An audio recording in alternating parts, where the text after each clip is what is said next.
आप उकसाओगे तो कहीं ना कहीं प्रतिक्रिया तो होगी। हरियाणा के मेवात के अंदर ब्रजमंडल यात्रा पर जो हमला किया गया है, यह विपक्ष की सुनियोजित चाल है। वो लोग सड़क पर नमाज पढ़ते थे, सड़क पर जुमा होता था, हिंदू धर्म ने तो कभी बवाल नहीं किया। आज भाजपा को, हमारे विश्व हिंदू परिषद को, हमारी बजरंग दल को बदनाम करने की कोशिश कर रहा है। जब जब हिंदू धर्म के लोग अपनी कोई धार्मिक यात्रा निकालते हैं, तभी बवाल क्या होता है कि राक्षस लोग, हमारे महापुरुष ऋषि मुनि जब हवन करते थे उनमें हड्डियाँ डालते थे, दूसरे बिगन डालते थे।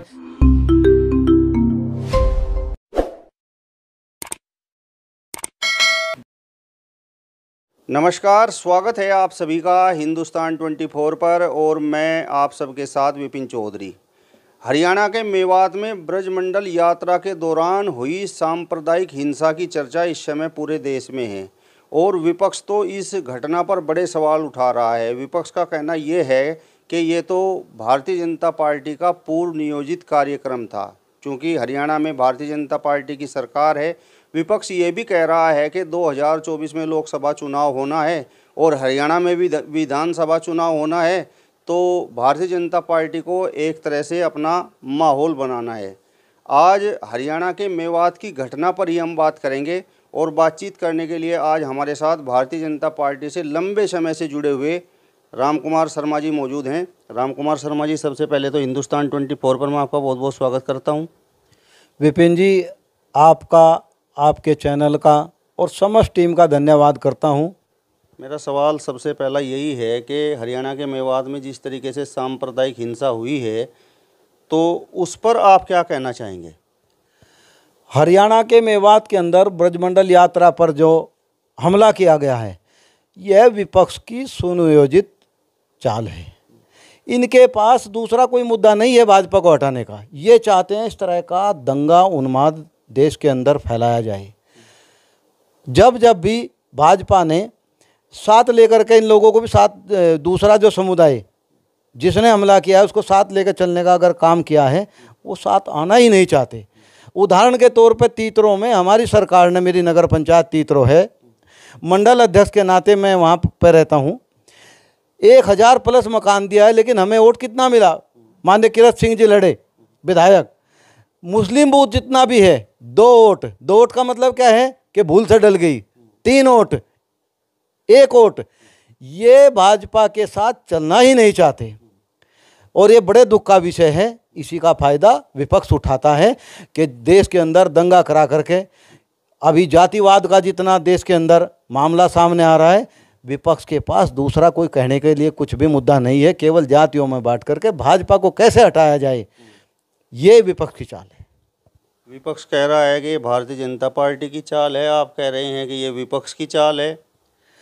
भारतीय जनता पार्टी हमेशा सोच रही है राष्ट्र को आगे ले जाने की, सनातन धर्म को मानने वाले लोगों का सम्मान करने की। हमारे इतने धार्मिक स्थलों को इन आक्रांताओं के द्वारा विध्वंस किया गया।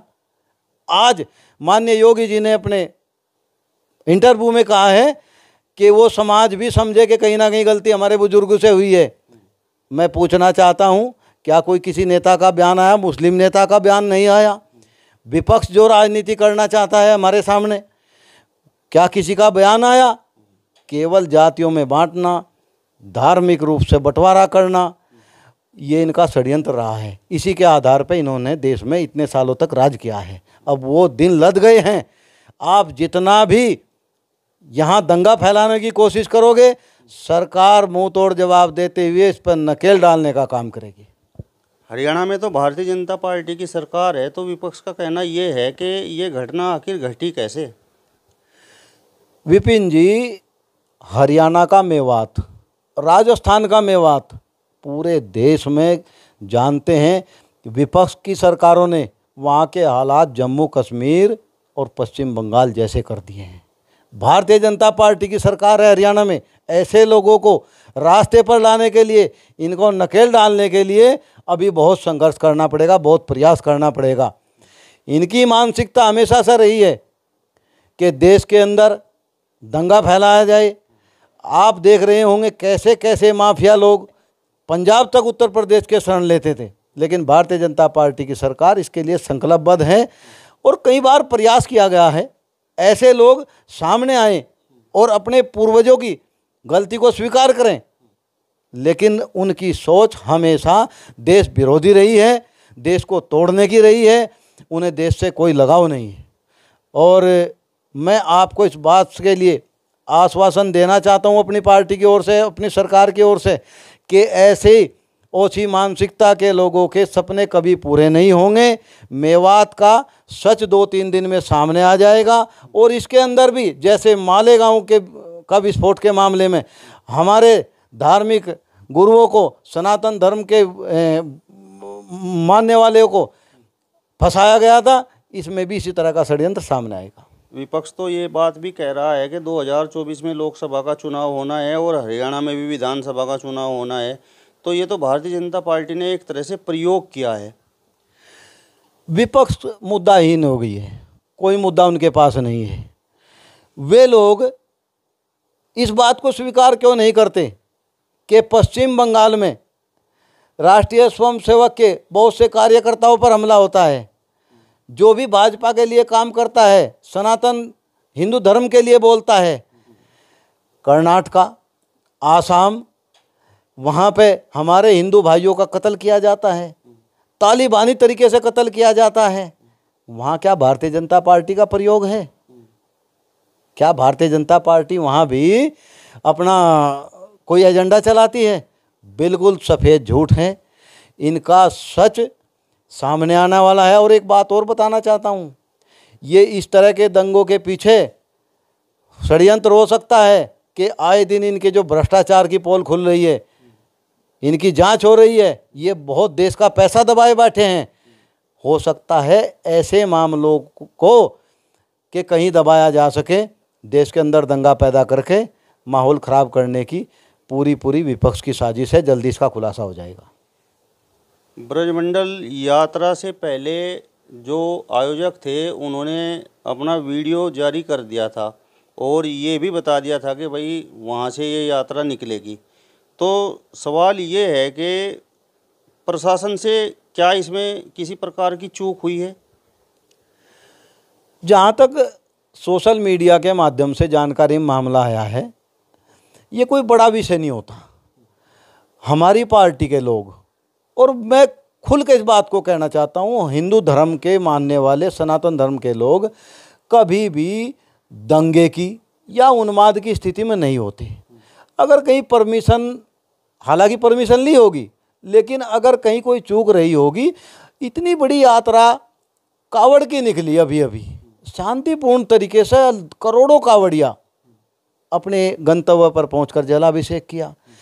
हमारे यहाँ शाकुंभरी मैया की यात्रा के लिए हरियाणा, दिल्ली तक के आते हैं।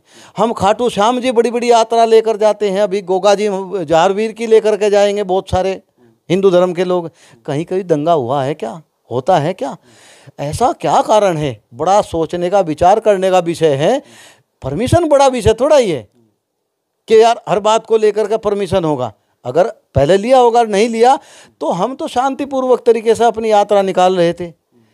आप इसको मुद्दा बनाना चाहते हैं कि परमिशन ली गई, नहीं ली गई। अगर सरकार भारतीय जनता पार्टी की हरियाणा में नहीं होती तो ये लोग एक बड़ा विध्वंस कर देते। सामने है कि बहुत लोगों को, वहाँ पुलिस के लोगों को मार दिया गया, आम नागरिक को मार दिया गया, थाने जला दिए गए। प्रतिक्रिया तो निश्चित होगी और उसका कहीं ना कहीं परिणाम अगर कहीं गलत आया है तो इस पर में लोग विचार करें। जिनके पूर्वजों ने गलती की, आज प्राचीन मूर्तियां निकल कर आ रही हैं मस्जिदों के नीचे से, क्यों स्वीकार नहीं करते? हाँ, कहीं ना कहीं हमारे पूर्वजों ने गलती की होगी। इस चीज़ को समझना पड़ेगा और समझना पड़ेगा। ये मैं आप लोगों के माध्यम से ऐसे विधर्मी और आक्रांता लोगों से कहना चाहता हूँ। विपक्ष के लोगों का कहना ये भी है कि ये जो हिंदू संगठन है, जैसे बजरंग दल है, विश्व हिंदू परिषद है, ये एक तरह से माहौल ख़राब करने का काम कर रहे हैं। जहाँ जहाँ समाज में, चाहे वो किसी लव जिहाद का मामला हो, ये लोग उस पर नहीं बोलेंगे। गौ कसी का मामला हो,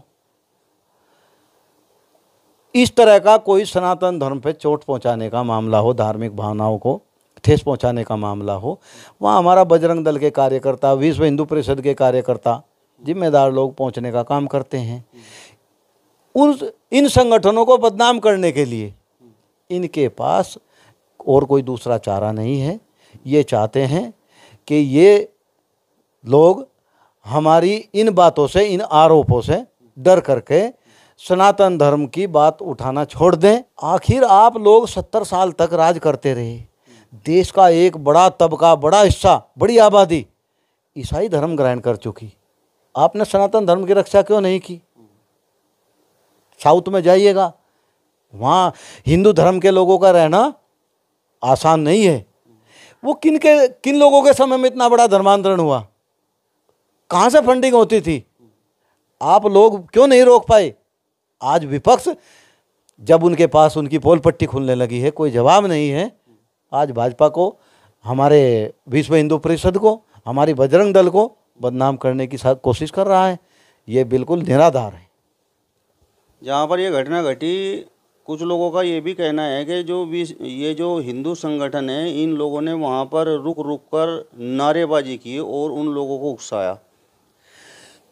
वो लोग सड़क पर नमाज पढ़ते थे, सड़क पर जुमा होता था, हिंदू धर्म ने तो कभी बवाल नहीं किया, कभी कोई व्यवधान नहीं डाला।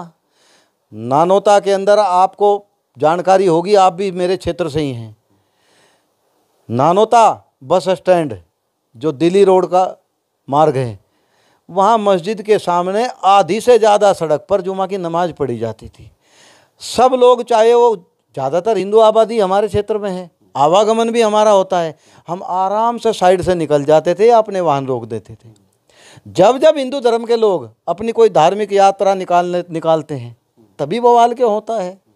मैं जिम्मेदारी से कहता हूँ, नानौता के अंदर से जब शाकुंभरी मैया की यात्रा निकलती थी, वाल्मीकि बस्ती से निकलते ही जैसे दूसरे समुदाय के लोगों का आवाज़ शुरू होता था तो बंद कर दिया जाता था, आरती पूजा बंद कर दी जाती थी।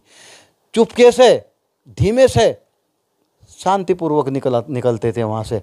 आदेश होता था कि बंद कर दो। हिंदू धर्म के लोग तो कभी कहीं बवाल करते ही उनकी यात्रा में। अब उनका ईद का नमाज हो, उनके धार्मिक दूसरे पर्व हों, कहीं व्यवधान नहीं होता। बताइए कहाँ नाम आता है कि आज ईद की नमाज हुई और हिंदुओं ने वहाँ बवाल काटा या रास्ता रोका, सड़क पे कितनी भीड़ हो? ये सब कोरी बकवास है। उन लोगों की मानसिकता ही हमेशा विधर्मी रही है, मैं कहूँ दूसरे धर्मों पर अटैक करने की रही है। ऐसा प्रचार किया गया, अकबर महान थे, कहीं के महान थे? दूसरे धर्म को लोगों को मारना, काटना, जबरदस्ती इस्लाम कबूल करवाना। ऐसा सिकंदर महान थे। जानकारी में आया है, बुजुर्ग बताते हैं कि सिकंदर ने कब्रें खुदवा दी थी कि धन इकट्ठा करके लाओ। जब उन्हें जानकारी हुई कि देश के अंदर कहीं पैसा नहीं बचा, जब वो शासक रहे, यहाँ आक्रांता रहे, कि किसी ने बताया कि कब्रों के अंदर एक एक रुपया सिक्का डाला जाता है, ऐसी परंपरा है। जानकारी में आया है, बुजुर्ग बताते हैं कि कब्रें खुदवा करके वहाँ से भी धन निकलवा लिया। ऐसे विधर्मी आक्रांताओं को, जुल्म ज्यादती करने वाले लोगों को इन्होंने 70 सालों में यही पढ़ाया कि सिकंदर महान थे। उन लोगों की मानसिकता हमेशा बहुत कट्टर रही है, हमेशा दूसरे धर्म पे अटैक करने की रही है। अब माननीय योगी जी और देश के अंदर हमारे यशस्वी प्रधानमंत्री, ऐसे दो महापुरुषों को भगवान जी ने भेजा है। जाओ, सनातन धर्म का काम करो, और इनको बार बार चेताया जा रहा। मेरा सवाल आपसे राम कुमार जी ये है कि जिस तरीके से हरियाणा के मेवात में घटना घटी और उसकी जो हिंसा है, जो उसकी आंच है, वो गुरुग्राम तक भी पहुंची और वहाँ पर एक मस्जिद में आग लगा दी गई और वहाँ पर एक इमाम जलकर मर गए, तो उस पर आप क्या कहेंगे? दुखद घटना है, ऐसा होना नहीं चाहिए, लेकिन मूल में जाना पड़ेगा। मूल में जाना इसलिए जरूरी है, माता सीता स्वयं नहीं गई थी, रावण उठा करके ले गया, गलती की, पूरे परिवार का विध्वंस हुआ, हनुमान जी की पूंछ में कपड़ा लपेटा राक्षसों ने। तेल डाला उस समय तो राक्षसों ने। आग किसने लगाई? हनुमान जी तो मुस्कुराते रहे, समझाते रहे, राक्षसों ने। अब सोने की लंका जलकर राख हो गई तो राम भक्तों का कोई दोष नहीं है। आप उकसाओगे तो कहीं ना कहीं प्रतिक्रिया तो होगी। देश के अंदर अगर कहीं इस मामले को लेकर के हमारे सनातन धर्म के लोगों में, हिंदू धर्म के लोगों में रोष है और कोई घटना घट जाती है तो उसके मूल रूप से जिम्मेदार आप लोग हैं। आपने ब्रजमंडल यात्रा को रोक करके उस पर अटैक किया है। हमारे हिंदू धर्म के लोगों को, यहाँ तक सिस्टम में बैठे लोगों को, जो पुलिस हमारी रक्षा करती है, उस पर अटैक किया है। अब प्रतिक्रिया हो रही है तो इसके जिम्मेदार भी वही लोग हैं। फिर भी मेरा सबसे निवेदन है कि शांति बनाए रखें। राक्षसों का समय ज़्यादा नहीं होता, पहले भी ऐसा हमारे ग्रंथों में, वेदों में, कथाओं में सुनने को मिलता है कि राक्षस लोग, हमारे महापुरुष ऋषि मुनि जब हवन करते थे उनमें हड्डियाँ डालते थे, दूसरे बिगन डालते थे, अंततः राक्षसों का वध करने के लिए प्रभु अवतार लेते थे। ये वही बदलाव का समय है। ऐसा हमारे ग्रंथों में हमारे महापुरुषों ने, ऋषियों ने लिखा है कि 2026 तक बहुत बड़ा बदलाव इस पृथ्वी पर देखने को मिलेगा। चलिए, तो भारतीय जनता पार्टी से लंबे समय से जुड़े हुए राम कुमार शर्मा जी को आपने सुना। फिलहाल इस वीडियो में बस इतना ही। अगली वीडियो में फिर आपसे मुलाकात होगी, तब तक बने रहिए हिंदुस्तान 24 के साथ। नमस्कार।